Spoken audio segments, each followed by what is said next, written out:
Hi, welcome to Room to Grieve podcast. We're your hosts, Karen and Bec. Grab yourself a cuppa, find a comfortable spot, and we'll journey through grief together. So, good morning. Morning. How are you? I'm good. Are you in the land of the living now? Yeah, I've not been up long. I mean, that's really bad, isn't it? It's 10:20 on a Sunday morning and I've been up probably about an hour. Oh, that's all right. It's not very often, is it? No. I actually meant from being poorly. Oh, yeah. Yeah, I've never been so ill.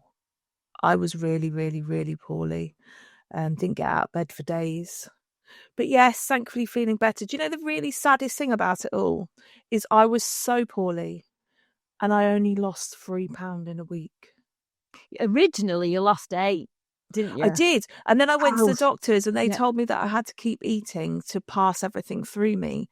So then because I had to keep putting food back in, then by the end of the week, I'd only actually lost 3. I sweated more than £3. If I'd have gathered all my sweat in a jar, it was more than £3. Like, it's such a sad, sorrow state of affairs. I'm so disappointed. Yeah. £3. I'd have been gutted. I'd have been fuming because It I was was not worth that. fuming when you said you'd lost £8. I thought, she's lost £8. I said, how could she have lost £8? I said, I've been on a diet all my life. I said, I've never lost £8 in a week. I was livid. I was like, it's just not fair. I was going to get on a plane and come over and try and catch whatever you had just so I could lose 8. No, it only ended up at 3 at the end of the week by the time I had to keep eating. So yeah, sad days. Yeah. But feeling so much better, thank you. And thank you for everybody's really kind well wishes too. That's really sweet. Yeah. Because I was poorly. But yeah. I was so, I was like left out on a limb. It was like, she's not even answering my text. I couldn't. I know you couldn't, but you could have just answered me. I couldn't. I was so ill. I needed you. I was so ill. It got to a point where I could only send voice notes. On one day, I was like, I can't even text. I can't do it. Oh, I'm glad I didn't get a voice note. I can't be doing with poorly voice. Well, that's what I thought. That's why you didn't get one. My boss was the only one that got a voice note. No, still not coming back to work and I can't even text you. I'm going to be so ill. Bye. I know if any of the kids used to come down and go, right, stop. Remove the poorly voice and then tell me why you don't want to go to school. Yeah. I can't be doing with that. Rob has one, I know. Oh, men are the worst, aren't they? Yeah. Do you know what? For the 5 worst days that I was ill, Simon was all right. He didn't do the whole poorly pathetic thing. And then by sort of the 5th day, when I could get out of bed and go back downstairs, fucking hell, he's like, I'm ill. You know, when you think, course you fucking hell. Didn't fucking take long to come back, did it? You know, when you think, my God, can I not just be ill? Like, can I not have a turn? Yeah. No, you can't. It's all I wanted. But literally, like, I said to him, I've got to go to bed. I'm so ill. So I went to bed and they all just shut me in my room. And they'd literally, Simon worked nights. So he'd come home from work, wait for Morgan to get up, get in her bed when she went to work, sleep in her bed all day, get up, swap a drink over on my bedside table and leave the room. Then he'd go to work, he'd come back, he'd come up in the morning, swap a drink over on my bedside table and leave the room. They all just shut me in my room and just left me. Yeah. You know, when you think... Yeah, I know exactly what you mean. That happened to me when I had COVID. Because we've got 3 stories and I was on the top story, yeah? Nobody came up that last staircase. I didn't have a drink. I had to go and get it out of my own bathroom. Luckily, I had a glass. Huh? Not one cup of tea, nothing. No. I was texting them, help, please can somebody come? Nobody came. No. I was like, I felt like a prisoner in my own home. So that didn't help. Everything made me cry. Sydney had texted me and said, I've not heard from my friend today. I cried. What the fuck? Like, everything made me sad. I was so highly emotional that I just cried at everything, but maybe I just needed that too, because I don't think I've sat and cried so much for so long. And then when I could get up and I came downstairs, I watched Yellowstone and I watched all 4 seasons that are on Netflix in 2 days. And that's a lot about death and grief and dying and things. And I just cried But I think I also needed that reason to give me that emotional release too, you know? Yeah. I was so emotionally sensitive. I just cried and cried and cried. As if he was like giving yourself permission to cry. Think, right, this is a moment. I need to get all this out. Yeah. So I did. I just sat for days and just cried and cried and cried. But I think my brain just needed it. I also think it's because you've stopped, because you've had to stop, because your body has made you stop. And then you start letting emotions in, you start thinking, and then I think it takes over, don't you? It's like, if you're busy, like yesterday I was gardening, I thought, I didn't wake up in a good place yesterday, so I thought I've got to do something. My wrist has been really bad, from when I fell. When I was on holiday, I could hardly use my wrist. It was swollen, and I've been in agony with it, to be honest. And I thought, I can't not do anything. I've got to do something, because I knew my brain would have taken me to that sad place. And I thought, I've got to go. So I put my scruffs on and I went out and did one-handed gardening for about 6 hours. And, it was like, even just the secateurs, just kind of thought, I'll just try it. And I go, oh, that's so dramatic. You are going to have to go back to the doctors. Do you mean go you back? definitely broke it. Well, that's what I mean. You definitely broke it, and you've let it just set in some wonky position, haven't you? I don't think so. I think it's just, it was used that much when I was away. I was doing like about 8 hours a day painting. And scrubbing, getting the paint off the tiles then. That's true. And I mean, I went through all the cloths, because the rough tiles are outdoor tiles. So I'm scrubbing like that, nothing happening. So I got scourers, tried everything. So it was constant, and it's just on your hands and your wrists. So it's bound to be. So it just needs to recover now, just needs to rest. But like saying yesterday, if I wouldn't have done that gardening, I think I'd have spiraled and I'd have just cried. Yeah. But I think I've done so many months of doing that distraction, because I say to you all the time, I can't be in my head. And it's why I don't sit and watch telly and things like that, because I can't be in my head. And it's true what they say, you can't run away from grief. My body just stopped me. Yeah. It was just like, you have to stop. And I'm still on quite a go slow. My mind is still very overwhelmed. Like, I'm still not back up to being able to do the 101 things that I could do. I still feel very griefy, I suppose, in that way. In that, like when Bradley first died, I used to hate how slow my mind was and how little I was getting done. And I'm still very much in that phase. Yeah. I'm still not performing anywhere near where I was. But I think that's just, my body is just telling me I have to stop. And I hate it. Of course it is. We just have to, I mean, there's nothing that we have to do, or you have to, even with work. Work's work. Yeah. If you can't go to work, you can't go to work. I can't tolerate my job at the minute. Wow. And it's getting to a point where, I've said before, my job's changing. We're having a transformation change, a reconfiguration within the civil service, and my job is changing and everything's changing. And I don't really know what it's changing to. At civil services, like, they just tell you these things are happening. It's been ongoing for about 9 months. All I know is that at some point in the next few months, I'm going to have to work for a different department in a different location, doing a different thing. And I don't know what that thing is yet. And that feels really, really stressful. But I'm thinking that maybe just a change of scenery is a good thing, because I'm being so rude to everybody at work. I just can't tolerate them. Yeah. It's all so annoying. Like, I'm just rude to people. I'm just not tolerating anything at the minute. I almost feel like I'm going back weirdly to very much the early days in my tolerant levels, and I don't get it.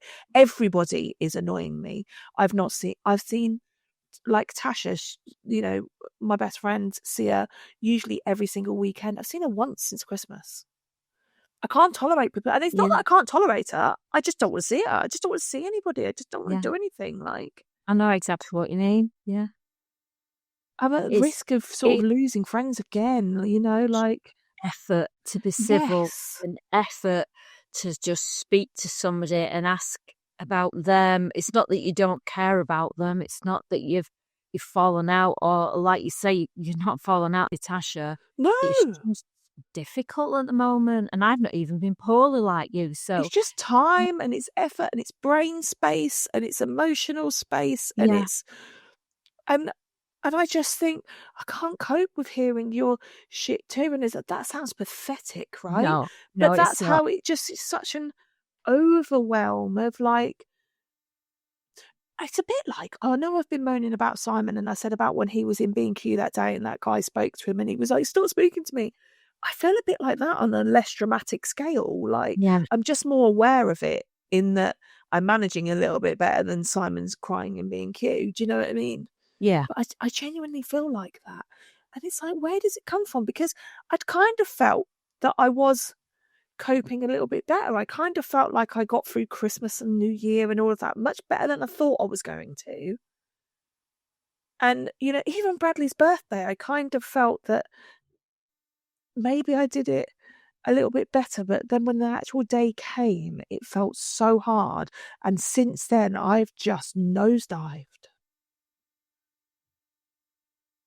It has been a nosedive. I've seen you nosedive. I've witnessed it. I don't know whether I've been quieter with you. I don't know. You have. You've been different. You've been quiet. You've been dealing with what you've had to deal with in your way. So I just left you to it because you know where I am if you need me. So I'll never be pushy. But I have seen it. I've witnessed it. And I think it's just something. It's just you've had so much and then being poorly as well, that's what you have to be at the moment. And it doesn't mean that's what you're going to be like forever. Yeah. You'll get yourself back, you'll get your mojo back, and then something else will hit us.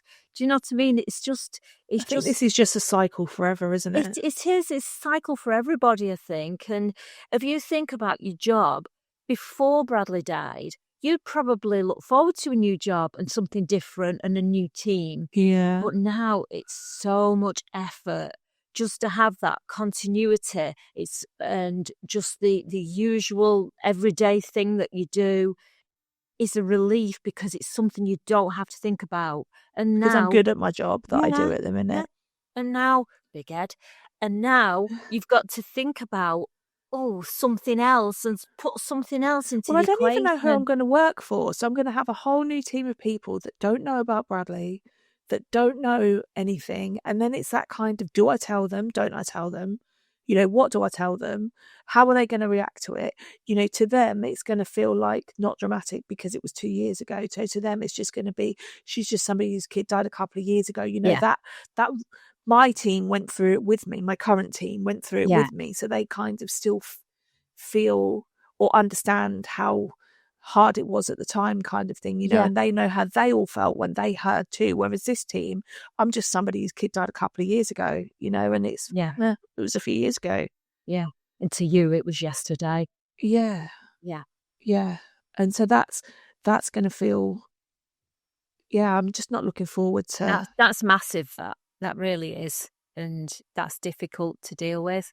Yeah. You'll deal with it, but it's just another thing in your head that you've got to deal with. Yeah. Yeah. And I just think, I don't think my current team are really good at understanding that some days I'm the old Rebecca and my work is shit hot. And some days I'm just that little bit slower, because I still have days where I'm like, I can't do it today. My brain doesn't work. And my new team isn't going to be so understanding of that. No. And me, I hate to not be the best at something or not succeed at something. And I'm really worried that my new team are just going to think that I'm not as capable as I am. And I hate the thought that, and I don't mean to sound big-headed, but I do hate that somebody's not going to think I'm as capable as I actually am. Yeah. I know what you mean with that. I mean, some days I can hardly string a sentence together and I forget words and stuff. And in my head, I'm thinking, come on, you know what you want to say. You know what you want to do. Just do it. And grief stops that. It really does. It slows you down. And maybe we need to slow down sometimes. And it's just letting us know. And I do agree with that. I just struggle so hard yeah. with it. Not So then saying it it's easier. spirals all the other things. Then it spirals that whole, I can't tolerate you. I don't like life. I'm not doing very well. Like, you know, that whole feeling of, sometimes I just sit here and, oh God, this is already melodramatic, I know, but I just feel like I just want out. I'm just done. And then I just think, how fucking selfish is that? How fucking selfish is that? Like, and then I get really like, woe is me. Like, oh my God, but you know, can't even fucking just say, well, I'm just done. I don't want to do this shit anymore because I've still got other kids to look after. And it's like, and then I have to say to myself, this isn't about you. Like, you know, like, stop feeling so bloody sorry for yourself. Yeah. But I just find I just find myself in this pit all the time. And then I'm like, am I depressed? No, you're not fucking depressed. You're just fucking sad. You text me one day, I think I'm depressed, and I just put, no, you're not. Yeah, like, I'm really not. I'm just fucking sad. No amount of antidepressants are going to stop me from feeling fucking sad. Like, it's shit. Like, I'm not depressed, but I do sometimes just feel like I want the world to stop just for 5 minutes. Yeah, I know. And sometimes I feel like I want to just get in the car and just drive and not come back. Yeah, where the fuck would you go? Because I don't know, because I always think that, where would I go? I don't know. No, it's just running away, isn't it? Like, yeah, I don't have an end destination in mind. I just don't want to be where I am. I don't want to be... I don't want this to be my life. No. But I cannot think of anything else that I want my life to be, because it will never, ever, ever be complete. Ever. No, I totally get that. Totally get that. That's how I feel. They're not here. Yeah. Yeah, and so much stuff I hate when stuff happens that's not in my control. Because then you go back to that, they fucking died and I let that happen, and I'm gonna have to fucking let this happen too. And that, like, when is that gonna stop? It's not going to stop. We will just deal with it differently on different times that it does happen. Sometimes we'll deal with it okay. Sometimes we won't. Sometimes it'll floor us. Sometimes we'll have to dig deep and think, come on, we can do this. And other times we think, do you know what? Just let it happen and let it hit me, and I'll deal with it in a different speed, different way, whatever. But we will get through everything. We will.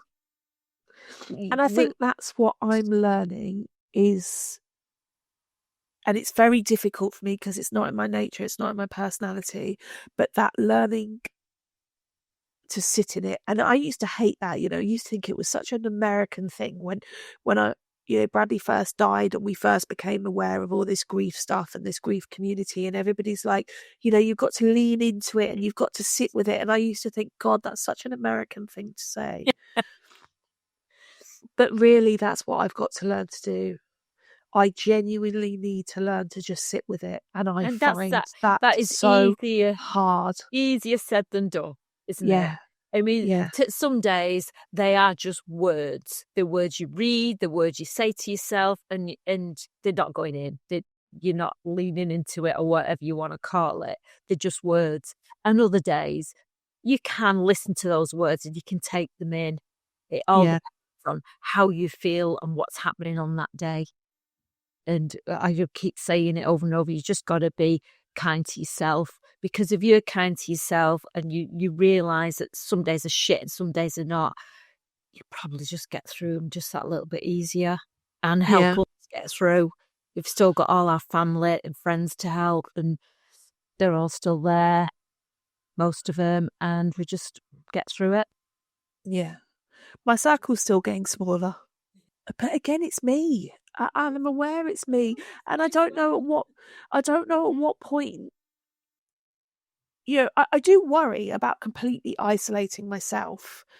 You know, at some point, there's only so small it can fucking get, right? I'm just left here on my own. I worry about that as well, because I know that if you isolate yourself, there'll only be me in there and I'll have to deal with everything. So no, broaden your circle. Yeah. Broaden your circle and lose the poorly voice and the woe is me. Then I'll stay in your circle. Yeah. But it's how long it fucking takes. I used to just bounce back. Yeah, And I stop don't thinking bounce about back. stop thinking about how long it's going to take. Just go with the flow. Stop putting a time limit on it, because we can't put a time limit on No, I anything, know. on which stage we're in and when's it going to end and when's the next one going to come. Don't be overthinking. I It's wish a control freak in me. I just want this. it's tough I just shit. You need can't, to be. right. You can't be a control freak anymore. You'll have to change. No, fuck that. Hey, but I tell you what, we have had a little. I can see my pajamas. Sorry. Only dressed on the top. I am fully dressed today. Oh, good for you. Give yourself a Yeah. medal. You see, you deserve a medal for that. Right, so we've got over 1,000 subscribers now. We have. Woohoo! Clipper us. And you was poorly when it happened. I had to celebrate on my own. There was no fanfare. I was quite sad. I expected a fanfare on YouTube because it tells you all the time you just need to reach 1,000 subscribers, and then it didn't even frigging celebrate for us. I was quite sad. We have been inundated with emails, messages via, even through Facebook and, the Messenger. People quite persistently telling us just how bad we are and how much...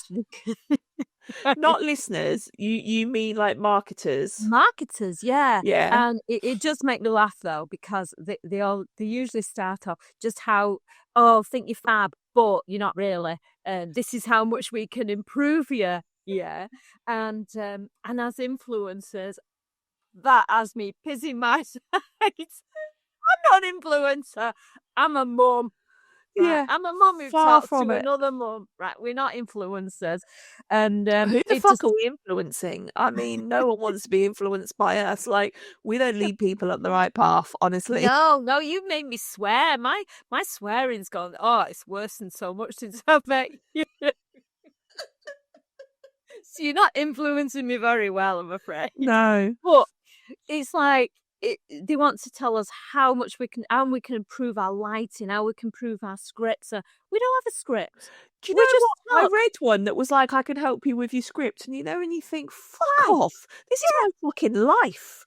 This isn't a script. This is my life. Like, we can help you with your content. Why?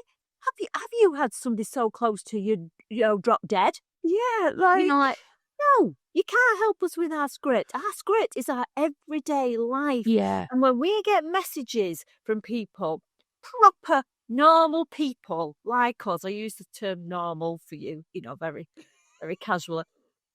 When we get the messages saying that they enjoy mostly our everyday life and of just chatting, that we make people feel normal, feel heard, feel justified, whatever, they are more important than the messages that how much we can improve, how we can polish ourselves. I don't want polishing, right? No.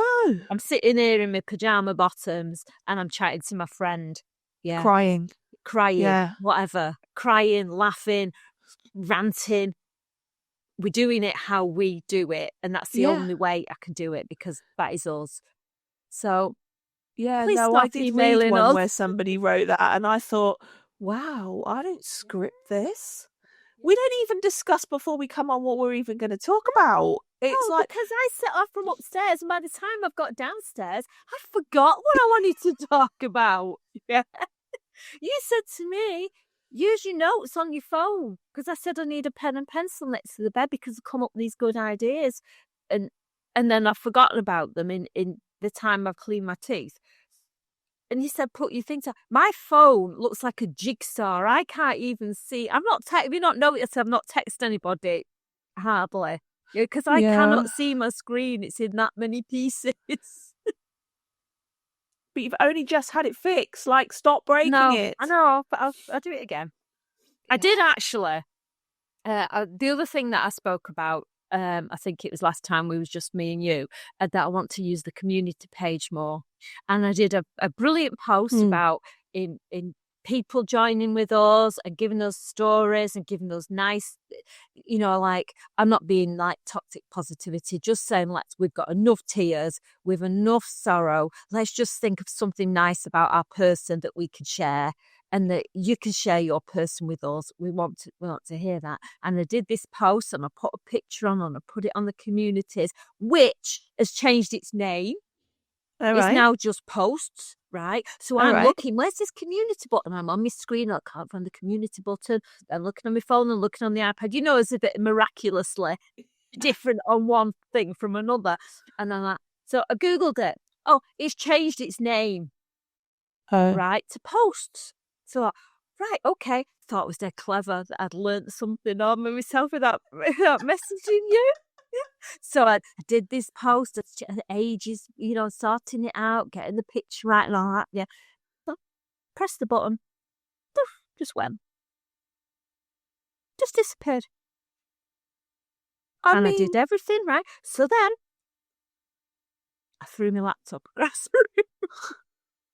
I'm not surprised. And my husband's coming. Don't start throwing things. Don't start throwing things. Too late. It's down there. And I was fuming. It didn't break. But I was so, it was a controlled fuming, because I have to unplug my microphone, my camera. There's unplug about 1, 2, 3, 4, 5 things, yeah, and then through it. So it was a controlled throw. But why is everything so difficult? Why can't I grasp putting a simple post on something? Sometimes I just think I'm just so stupid. I cannot grasp things anymore. Yeah. You can tell me 1,000 times how to do something, to put a post, just to save you having to do all the technical things. I'm trying my hardest. You've done really well. You did loads of posts when I was poorly. The last 2 weeks, I haven't posted a single thing in 2 weeks, so it's all been you. But one of them I had to cancel because I got this thing right in the middle of it, the name of the song right across Emily's face. That made me chuckle. What the fuck's that? Where's that come from? I haven't put that on there. And then why are some songs do come on and some don't? I mean, because not all the songs have the lyrics available. It depends whether it's a trending song, what type of song it is, and you just have to tap it, and it goes, and then it changes into different things. But yeah, well, I don't know where to tap, do I? And you said the 3 little dots, and it weren't there, so I threw my phone again. That was another chink out of the screen. But we're getting there, aren't we? Yeah, and it's all a learning curve. And you see, you're telling me all of this now because you've learned and you know. Yeah, I know. So you're doing okay. But you did fine. You did a whole post and everything. Do you know how many takes it took that post to say you was poorly? Oh no, tell me how many. I went on the roof. Who recorded you? I was surprised you didn't do it on the roof, considering you just had all the roof done up. That was what I expected. I thought she'll have her new tiles. No, I did it on the roof. You couldn't see anything because I wanted the love heart in the background of the pebbles. Oh, nice. Yeah. Okay. So I tried it there, right? Every time you press record, you can ask Rob this. I'm not lying because I know I tell lies. Every time I press the record, the builders 3 doors down started the drill, right? And I don't know in Spanish will you fucking shut up for 5 minutes, or else I'd have shouted that. So we was then going out, and we'd been painting, so I was covered in paint and everything. It didn't matter, did it? And I'd all my scruffs on. I don't think I'd brushed my hair or anything for 5 days, but I thought, right, I just need to do it.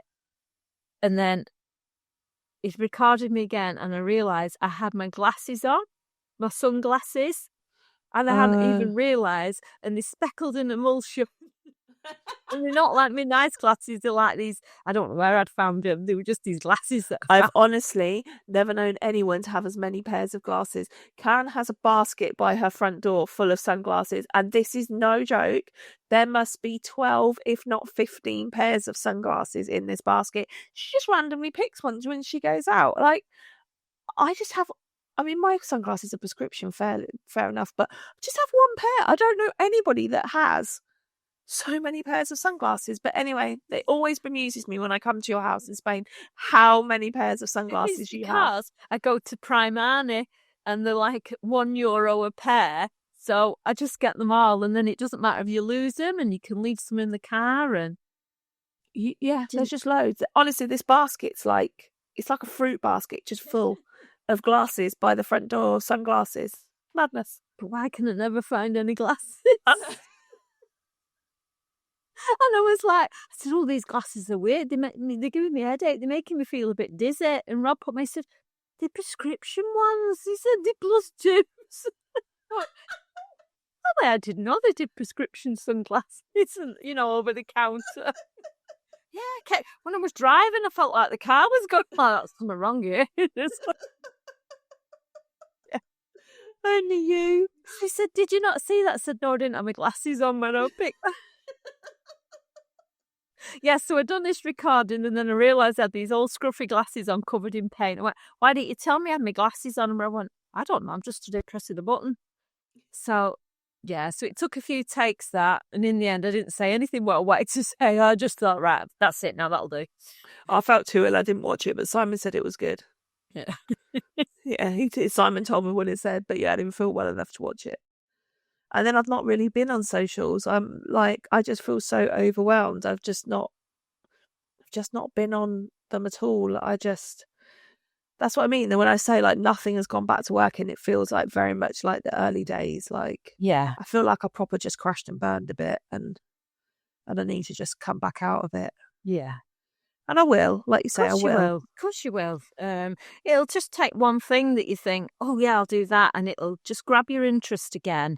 And it will take you on the next flow of being okay for a little bit. Yeah. Yeah. Yeah, it will. It's just, life just lifes, and life feels a lot. Yeah, I mean, I struggled coming back home this time. I know I always struggle, but I really struggled this time. Just very sad, and all the why her, why Em, why did Em have to go? And yeah, I started to get pictures late last night. I've been struggling looking at photos and stuff again, and just, I mean, even a picture that Sue and Lee did for me, it's beautiful. I love the picture, and even that, I'm just crying looking at that. Yeah. And no, I totally get that. When I went to my therapist this week, she said to me, "How have you been?" And I just said poorly. And she asked me a question, and I said to her, "Could you walk me the picture of Bradley?" And I put that I put it underneath the starlight in my lounge, in my snug. And I said to her, "I can't turn the light on at the minute, because I can't look at it." Yeah. So I just don't turn because my room's colour drenched and it's so dark in there that if you don't turn the light on, you can't see a bloody thing in there. Yeah. I mean, what moron has a green ceiling? Me, it's bloody lovely in there. It's not. It's like being in a giant pea. It's like being in the jungle. It's nice. It's all dark, but yeah, you can't see a bloody thing in there. So, I just don't turn the light on because I really struggle to deal with it at the minute. It's the unfairness of it, isn't it? Seeing them. Yeah. It's how on earth are they not here? Yeah. How on earth have we all we've got is to sit and look at a picture? It's just not fair. That smiley face. Mm. So happy and so innocent. Yeah. You just think, how the fuck are you gone? Yeah. That is it, is the smiley face. And I've been thinking about Emily. Emily didn't look poorly. And because it's Brain Tumour Awareness Month, why we have to have a month for it, I don't know. But because it is, I thought, right, we'll do a post and we'll get a picture of the children a month before they was diagnosed, and then a picture a month before they died. And with very little words, just list what they lost. Yeah. And through their journey, I remember Emily didn't look poorly. She didn't. And you think to yourself, we was lucky with that. We wasn't fucking lucky. She was dying. Yeah. But I'm trying to make myself feel better by thinking we didn't have all the poorliness until the end. Yeah. Because, yes, she lost her hair. She lost her hair on one side. She flicked it over and she loved it. She loved the look of being bald on one side. Yeah. And it was patchy and it was. And with Emily's style, she could have carried that off as being a choice anyway. Yeah, she did. A friend Mills had to pay to have that style of hair. Yeah. And Mills said she still looked better than me, even with cancer. And she did. Sorry, Mills, but she did. Yeah. You know, like, I don't know if it was the darkness of her hair, because Mills is blonde, but it was striking. It was a strike, you know, with the makeup and everything. And I remember going to, this sounds awful, but I remember going to one of our very first things that this lady set a charity up. It was for siblings as well, that they could join in and meet other siblings. And so it was children with cancer, with brain tumours. And we rocked up to the first event, which was bowling. And Emily stood out that she didn't look like she belonged there because she looked so well. And the truth of it was she was just as poorly as all of them. And I remember thinking, oh, is this the right group for us? Yeah. And that sounds awful. We were like, we don't want to acknowledge that our daughter is going to get this poorly. And I spoke to my Job Macmillan nurse about it, you know, very honest about what I was, you know, saying. And she went, not all these things are right for people. She said, maybe they're not right for you. And I said, well, they're probably not. And I spoke to Emily, I said, did you enjoy it? Oh, I loved it. Can't wait to go. What's the next thing? Not right. She didn't see that. And that made me feel worse. She didn't see the poorliness of the other children. Yeah. She got on really, really well. She made a really good friend of Adam, the lady who organised it. Her daughter, Meg, she's lovely, Meg, dead bubbly. She'd been through a lot with her little brother, and she just gelled instantly with Meg. Both a bit weird. She won't mind me saying that. And their weirdness just gelled. Yeah. And Emily loved those things. And because she did, it made it easier for us. Yeah. But she still continued to look well, even when she was poorly, even on radiotherapy, on chemotherapy, she still looked okay, even after, you know, like a brain surgery. Yeah. You know, like, she just bounced back, and it did make it, I can't say easier. I don't know what word I'd use, but I just felt, even when we were sat in the children's waiting room in the clinic every fortnight, Emily hated the clinic. She hated it with a passion, but that's because it was full of little kids and the waiting and this, and we had a routine where she'd sit outside with the dad because Rob weren't allowed in. He had to sit on this rock hard plastic bench in the corridor because of COVID, and I'd sit in the queue for her. Yeah. For the new, and then we'd go. We knew that when she'd have bloods, we had time then while they was waiting for the results to go to Subway, and we made the day okay. But I sat in that waiting room, and it was hell for me. And it wasn't hell for me for the same reasons as it was hell for Emily. I had to see the poorly children. And she was oblivious to that. She just accepted that. She just accepted babies with tubes in them and Hickman lines and yeah. I remember that first day we walked into the oncology ward with Bradley, and he was in an adults one. So for us, he was 17 at the time.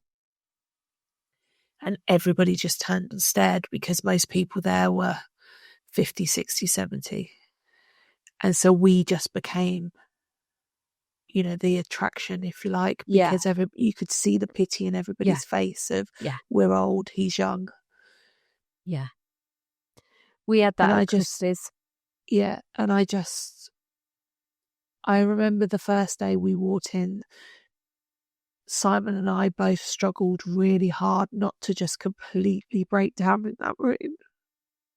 Because it was like, how the fuck are we here? Like, he's a kid. Yeah. Yeah. This, like...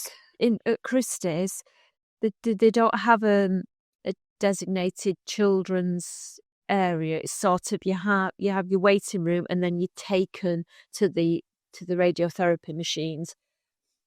And then obviously I don't go, she goes in the machine, trots in. See you in a minute, Mum. Like as if you're not having your brain fried.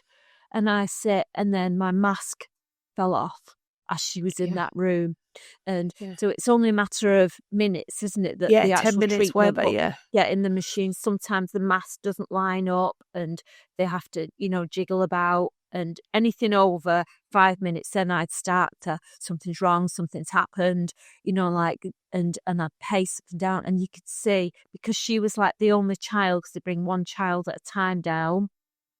Yeah. And all the other people are waiting, and they've seen a child go in, and then they've seen my reaction when when my mask has dropped off, and I'm in turmoil, all on my own again, because Rob's not allowed in. Yeah. Yeah, the time when you needed to be together the most, you have nothing. You're just sat there while your daughter is in that room having her brain blasted. Yeah. And the people surrounding, there was, people cried watching me. Yeah. Because they you can just see the pity in everybody's face. Of it, and how the hell is that woman standing there when that young girl has just gone in there, and they just used to, and you could see it. So I can picture you and Simon in the clinic. I can picture it in an adult clinic. Yeah. Yeah, but it's just... For me, the other thing was where you'd see the children over the course of the months, the hair grow back and looking better, and then looking, like eating, whereas they just, they'd have a tube in the nose, and then they'd actually eating and playing with the other kids. And then you'd go back 2 or 3 weeks later, and they'd have no hair. Yeah. Yeah. And they'd started again. They were already on the road to starting again, and you didn't know, you thought it was all right. And that hit me. And I don't know whether I told you this, but the other day, got back from Spain, and I said to Nell, I said, do you want to go and get some breakfast? We'll walk to the next village, and it's a good hour's walk. And we thought we'll do a little walk and we'll go get some breakfast. We sat there,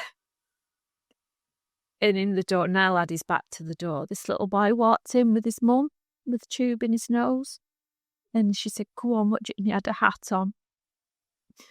And she said, what cake do you want? You've been so good in clinic this morning. You can have any cake you want. He had to pick Em's favourite. He had to pick a bloody Rocky Road. So I'm sat there, and I saw this little boy, and I thought, just wanted to go and say something to the mum, but how can you say? I know what journey you're on. How can you say he's going to die? But he had splints on his legs. He was about 5, I'd say, and he was poorly. He was really poorly, and I could see it instantly, and I could see the act that mum was putting on, because I knew that I lived that act for 2.5 years, and I thought, poor mum. I know the little boy. Why am I thinking not the poor little boy? I was just thinking, I know what you're going to feel like. And you might be all right, but your brain doesn't go there when you've been through. It doesn't. And I sat there, and I was trying to hold it all in, and I had tears running down my face. This little tiny table for 2, So I'm getting the serviettes and I'm white out under my eyes and I'm trying my best not to I bet sob. Niall didn't even say a thing, did he? Nothing. He didn't even notice. I'm having the full breakfast, but I don't sausage. I don't know. No, I'm having the full breakfast, but I don't want tomatoes. I went, don't have tomatoes then. I'm thinking, how can you be talking about fucking tomatoes when there's a little boy there who is obviously very, very poorly? How can you be thinking about tomatoes? Yeah. And yeah. I just, when you're saying you've been emotional, you've been crying, it's things like that. And I just, it's all day, every day that's happening to people. And it has overwhelmed, that feeling has overwhelmed me. I've withdrawn these last, and I think because you've selfishly, you've not been there as well.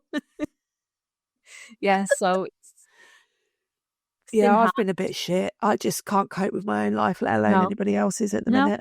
I know.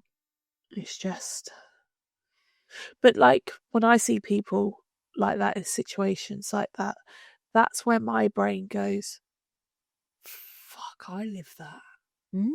Yeah.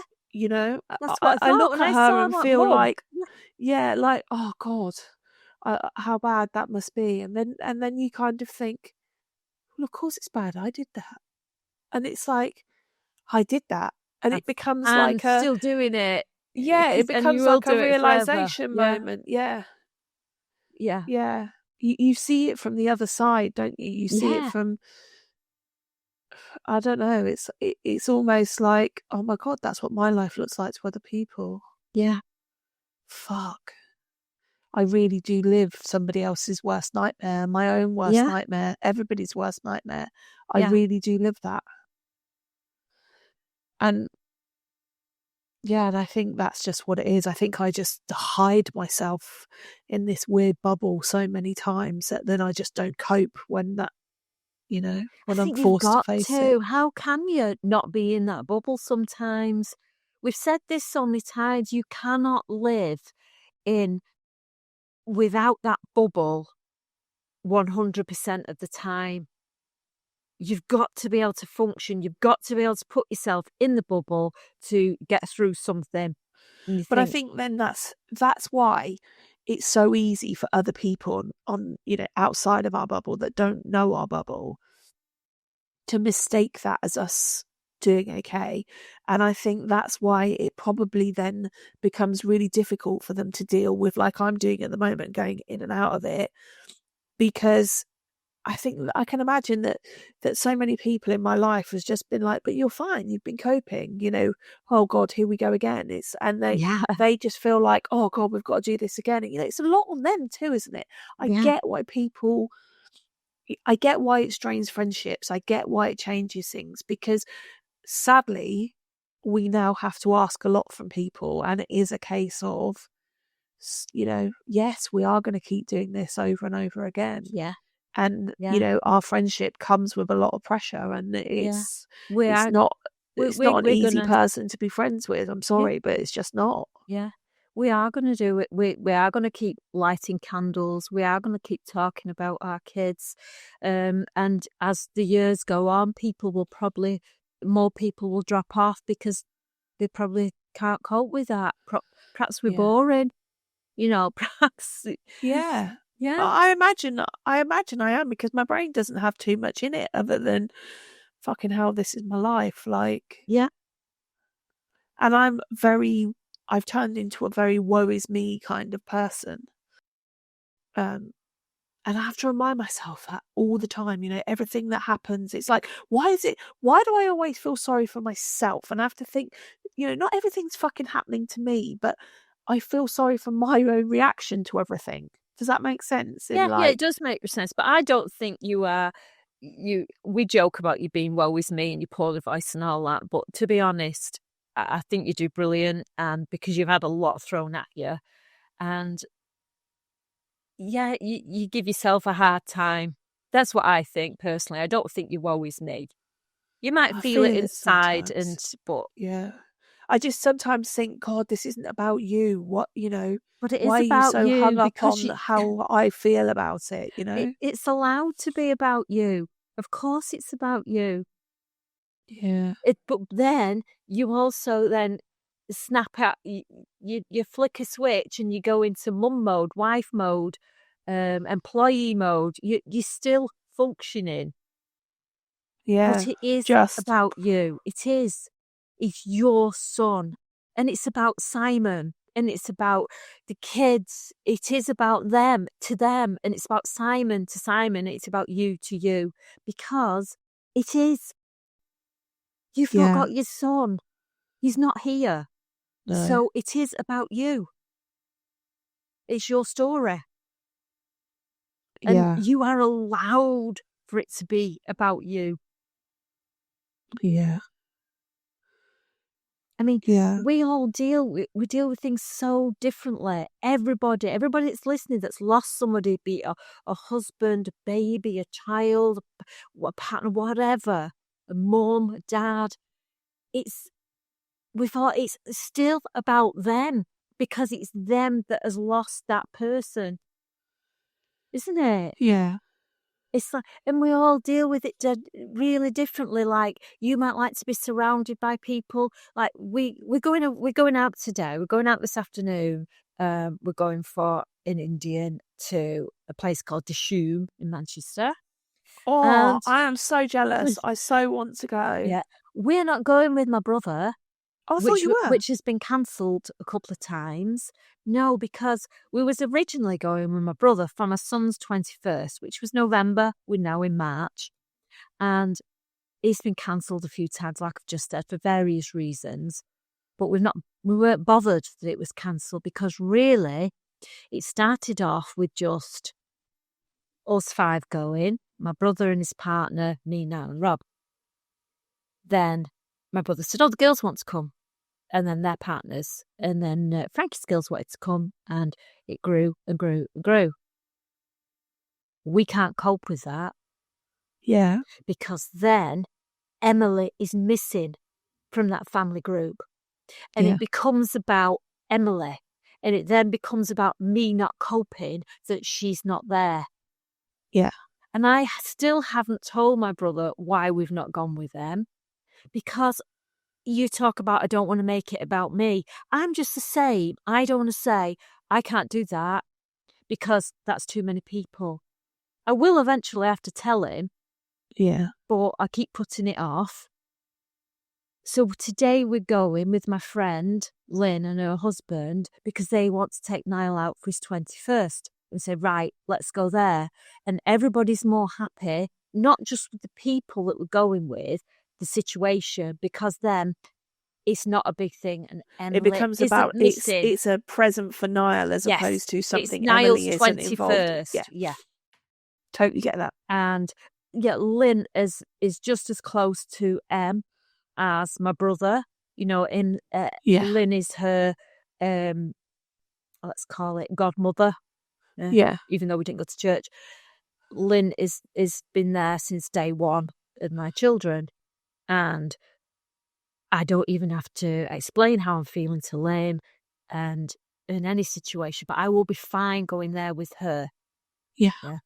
And so it's Niall's 21st. Yeah.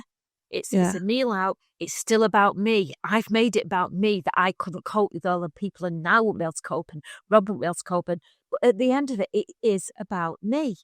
And it's not it shouldn't be about me, but it is. So accept that. It's always, first and foremost, it's always going to be about you. You deal with yourself first, and then you can help other people. But it is about you, and there's no escaping it. And people might think I'm wrong, but I don't care.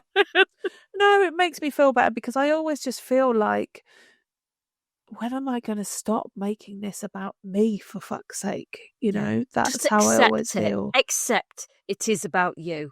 You are Brad's mum, and always will be Brad's mum. Yeah. So, on a lighter note, I love the text that you sent me about Valentine's being associated with Venus. Because See, this is it. It's still in you. The control freak is in you, right? The wanting to prove a point is in you. And that's never going to go away. The fact that you're always going to be Brad's mum is never going to go away. And the fact one-upmanship that you have to send me a text to say that Venus is associated with Valentine's Day. Of course it is. And Brad's birthday is Valentine's Day. Of course it is. Yeah. And you don't realise that I'm just winding you up when I say don't believe in it because it makes me laugh. We still, there was like this beautiful skies that we've had in Spain, and Rob always goes, "Oh, Venus is bright tonight," and we just say to each other, "Shine bright, Brad," right? Yeah. Because Brad to us reminds Venus is Brad. Yeah. When we have a red sky, we always call it a Bradley sky.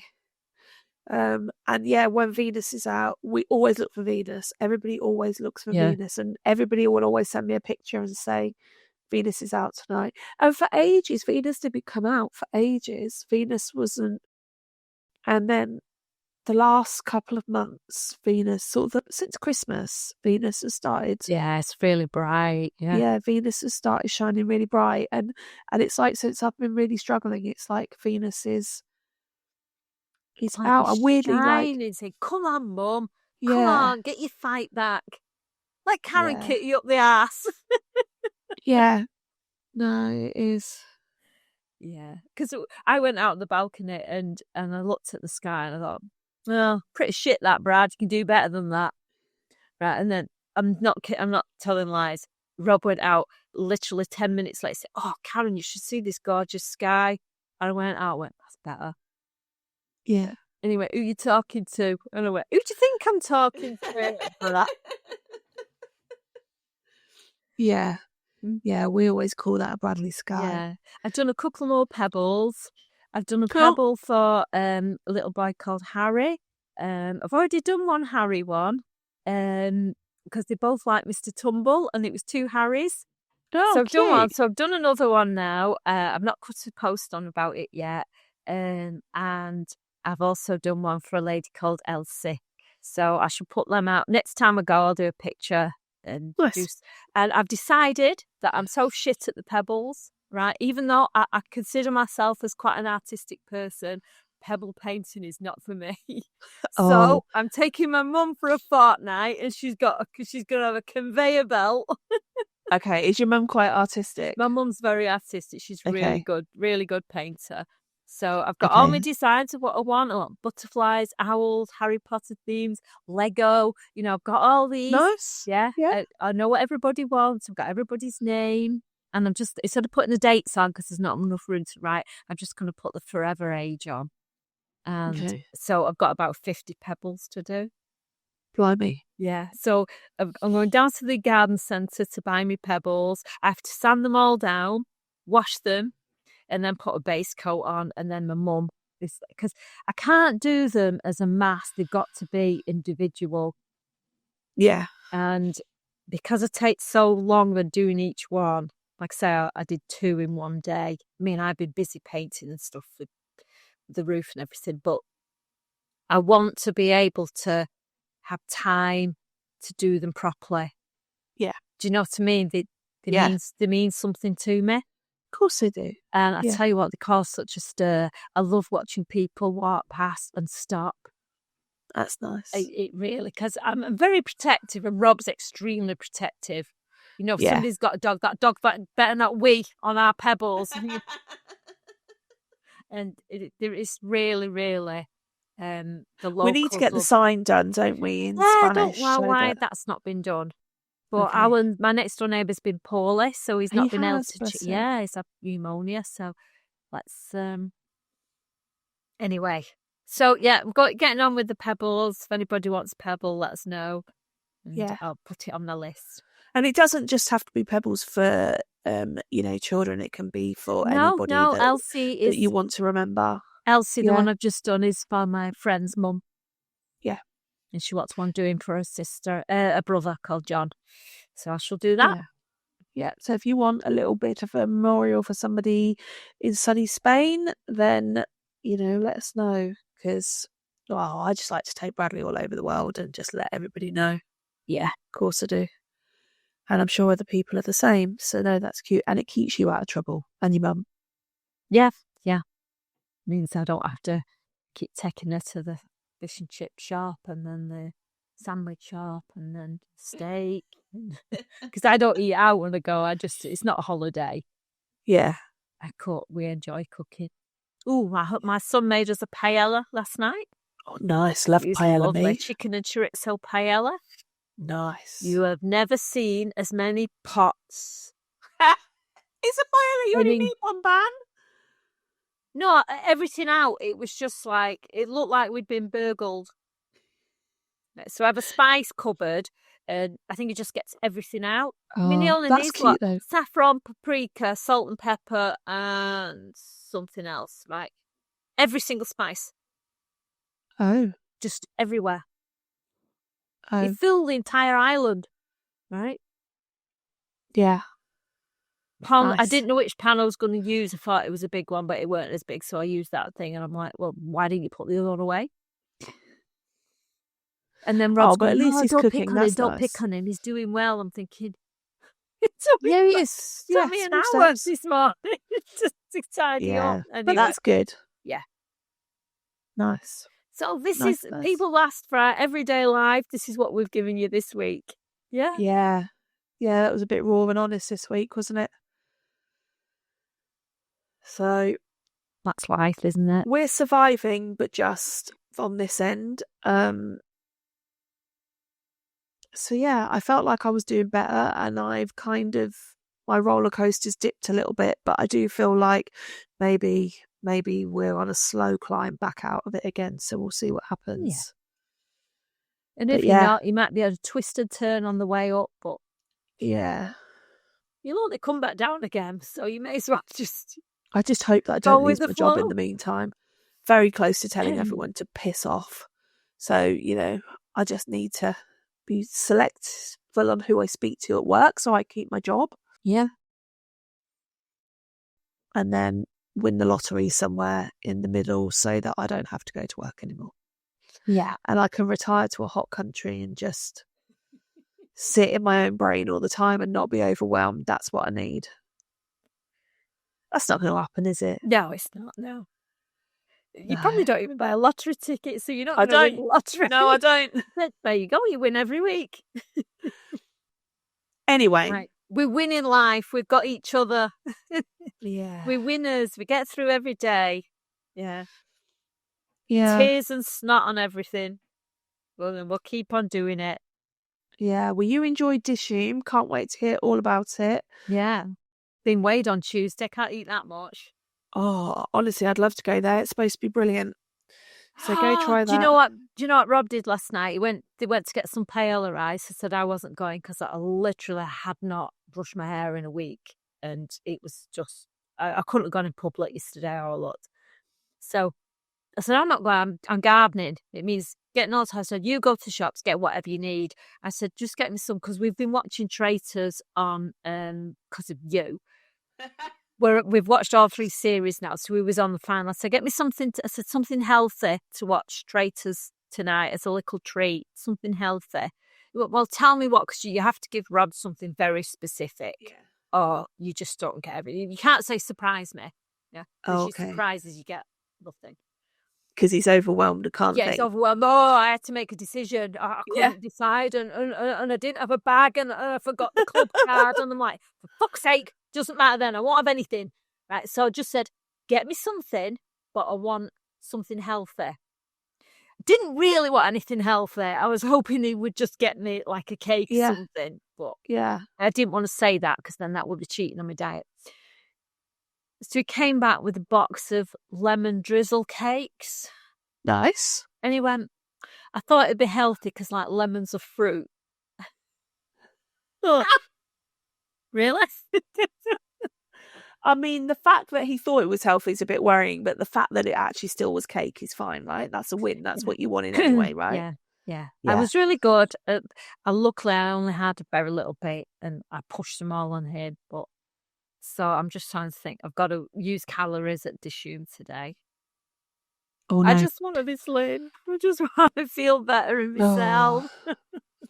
I can't deal with that at the minute. I mean, I've still been going to the gym, but not when I was poorly. I went back last week. I know, you went back way too soon. I did, and all my bad shoulder is so bad again. And my personal trainer was like, that's not normal. That shouldn't be happening. You shouldn't have 2 weeks off and then go right back to day one with the pain levels that they were. Yeah. So I really need to sort that. But, you just think that's just another thing to overwhelm my mind. Yeah. A bit like you with your wrist, like I've been going to the gym for a few months and my shoulder's been getting better, and then I have 2 weeks off. And I'm literally back to day one, and I can't move it and I can't do anything with it. And he's like, that's not normal. Ugh. Do you know what? I don't have the headspace for it at all. Yeah, just say, I'm not normal. And I never will be normal again. So let's just deal with it. He's getting married, my PT is, in a couple of weeks. And he was like, can I write you a fitness plan to do for the 2 weeks while I'm on my honeymoon? I was like, no. He was like, why? I was like, because there is no way I will do it. I will cheat. I will put all my weights too low. Like, it will be a complete waste of time. When it starts getting hard, I'll stop. Like, the reason why I have to have a PT is because I cannot be trusted to do it by myself. Yeah. Because I'd like the easy route. Yeah. That's why I got a fat club. I can't do it by myself neither. No. So I get weighed on a Tuesday, so I don't eat from about Sunday lunchtime just to get weighed on the Tuesday, and then I just need to shove it all in. We all do things in our way, and that's not because I'm grieving. That's just my life. I've done that since I was 16. Yeah, that's just me. Right. Yes. Let's have a good week. Let's try and just get through. Let's accept that it's shit and it's difficult, and that we'll still be here next week chatting again. Yeah. Yeah, we will. And we've talked for way too long. You're going to have to cut this down. Good luck. Yep. Yes, right. So grab yourself a cuppa, find a comfortable spot, and let's journey through grief together. Thank you. Thank you. Bye.